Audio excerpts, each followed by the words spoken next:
لله در أهل السنة والجماعة، والله لله در، والله أنهم نور الأرض وبركة الدنيا، أهل السنة والجماعة. نور الأرض أهل السنة، بركة الأرض أهل السنة والجماعة. ولا تزال الأرض في خير ما دام فيها سني واحد بإذن الله. وهم الطائفة المنصورة الذين إذا أراد الله قبض الأرض وإقامة الساعة أرسل ريحا تدخل تحت أباطهم فيقبض أرواحهم. هذا الطائفة المنصورة، إذا ماتوا خلاص يبقى الناس يتهارجون في الكرة الأرضية تهارج الحمر، يتسافدون في الشوارع ويزني بعضهم ببعض حتى تقوم عليهم الساعة، وهم شرار الخلق.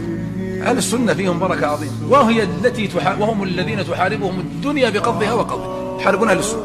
فأهل السنة تحاربهم طائفتان: أمة الدعوة والضالون من أمة الإجابة. أمة الدعوة يعني اليهود والنصارى وأوروبا والكفرة، والضالون من أمة الإجابة الصوفية والرافضة والأشاعرة، يعني كل قد فوق سهامه لأهل السنة والجماعة، وهم بركة الله في الأرض.